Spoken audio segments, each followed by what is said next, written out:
need congressional approval. Jesus does not wait for the rulers of the Supreme Court. Jesus does not bow down to party platforms. Jesus does not tremble at earthly thrones. Jesus is the King of Kings and the Lord of Lords. Jesus is the Alpha and the Omega, the beginning and the end. Jesus is the Ancient of Days, the righteous judge, the risen Christ. And when pressure rises, we don't run church, we run to Jesus. Because our hope is not in systems. Our hope is not in seats. Our hope is not in what the General Assembly does in Raleigh. Our hope is not what the Supreme Court does in D.C. All our help comes from the Lord. All our help comes from the Lord, the maker of heaven and earth. So church, that is why they were pressured, but not panicked. That is why they were threatened, but not torn apart. That is why they were attacked, but not abandoned.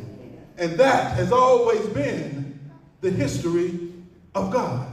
History of the people of God, amen? Because all through the Bible, God's people have carried holy assignments under heavy pressure. Hagar felt pressure in the wilderness, rejected, weeping, and wondering if a child would die.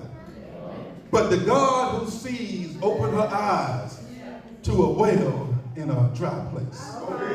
Hannah felt pressure in the house of worship, misunderstood by Eli, provoked by Peninnah, burned in her soul, but she prayed until pain turned into promise. Esther felt pressure in the palace, knowing that speaking up could cost her her life.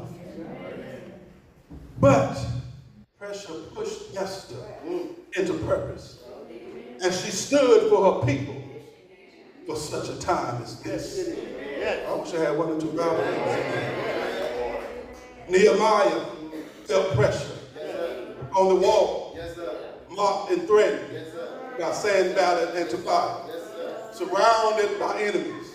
But he kept one tool in one hand and a weapon in the other, because pressured people still have work to do. Come on, somebody.